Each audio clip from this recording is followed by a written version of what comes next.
Well, it was a great performance again by our offense. 8 possessions, 8 touchdowns. What more can you say?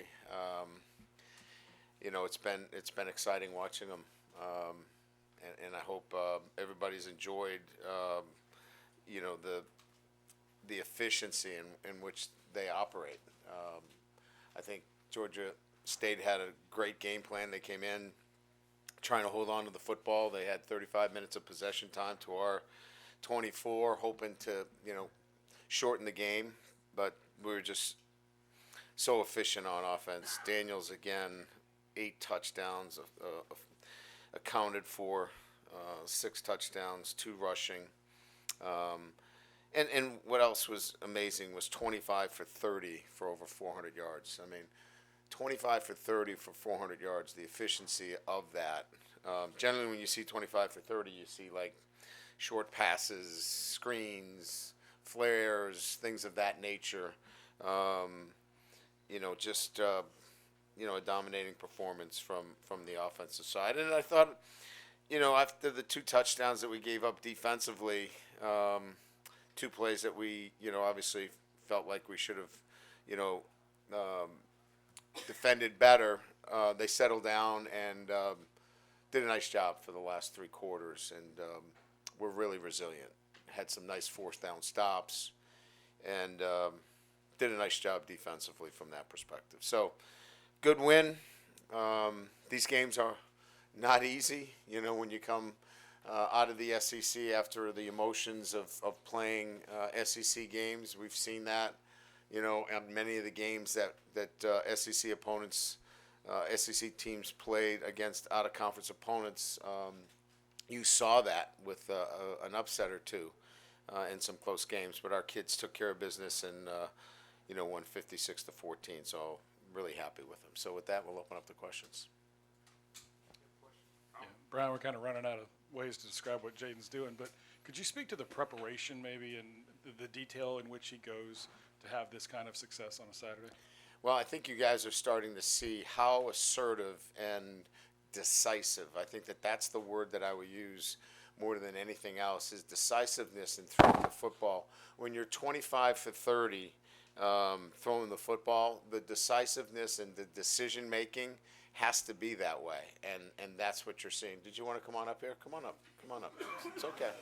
I don't want you to fall again. So you're doing good. What's your name? What's your name? What's your name? Mason. Good to meet you, Mason. Come here. Great job. Great job. Try to keep you All right. try to keep it down. All right. Well, keep trying to do it. You're not doing such a good job. But decisiveness is really the most important thing for me as to what I've seen. Coach, do you think as a head coach it's your, I don't want to say responsibility, but maybe it is, to do everything you can to get Jayden the Heisman? I think when I have, the opportunity to talk about my players, I'm going to do it. And I think I mentioned that, Ed, and I think in this case, I'm going to use my opportunities to talk about my player. And I think he's the best player in college football, and every opportunity that I get, I'm going to make sure that people understand that.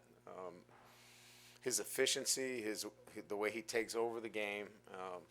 I mean, if you're on the other sideline, you just kind of, how do you defend him? They tried to blitz him. That didn't work. They dropped 8 in the fourth quarter. They just said, all right, we're just going to drop 8. And that didn't work.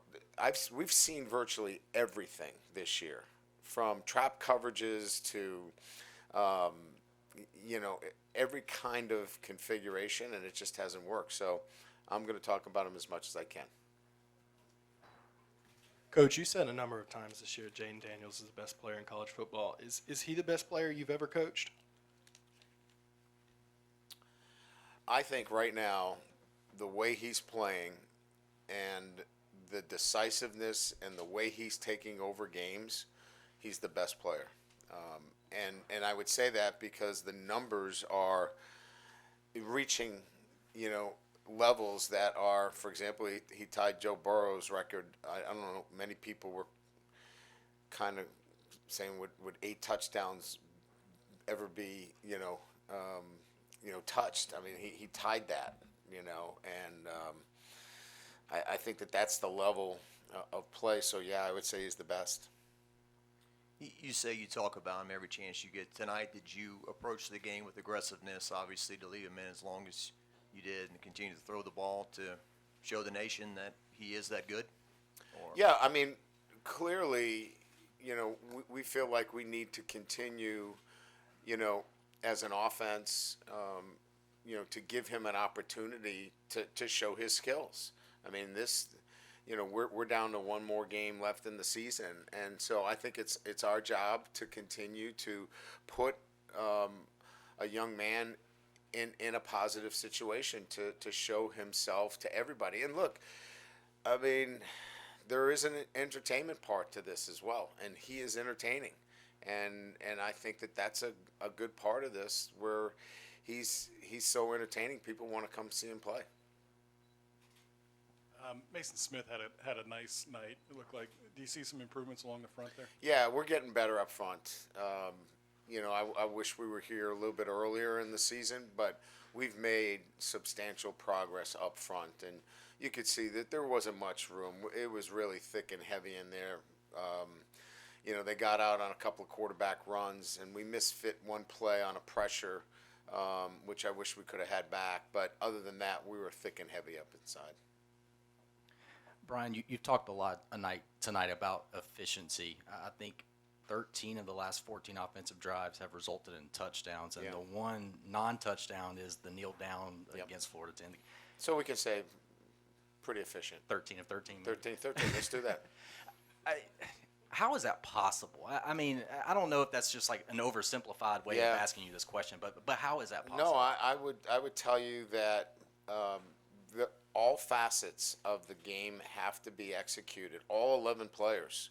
And we've seen it in different forms, haven't we? We've seen an offensive line that doesn't give up sacks, 5 guys working together, backs doing their jobs and making great blocks or picking people up in protections, receivers blocking downfield. It's not just, throwing it and catching it. And obviously that's a huge part of this, and that's what we write and talk about. But when you are that efficient, all of these other areas, they show themselves as well. And so when you have efficiency at that level, you have to do all the little things, and they're doing all those things selflessly, and it's fun to watch. It's fun to be part of. Coach over here. So much attention to Malik Neighbors and Brian Thomas Jr., but Kyron Lacey had a really good night tonight, over 100 yards, 2 touchdowns. How have you seen his patience really pay off and lead to a night like tonight? Well, he's a very capable wide receiver, and his role has been one where he's going to get his chances because there's so much attention paid to those other 2 receivers that many times he gets the one-on-one matchups, and he's an outstanding receiver, and he's the beneficiary.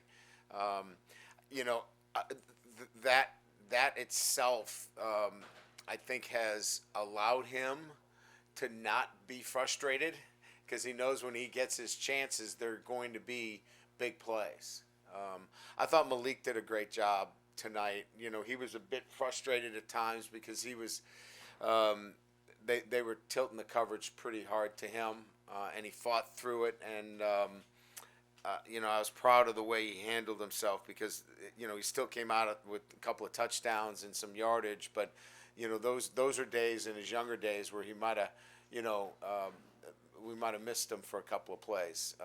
But he did a great job today, showed great maturity.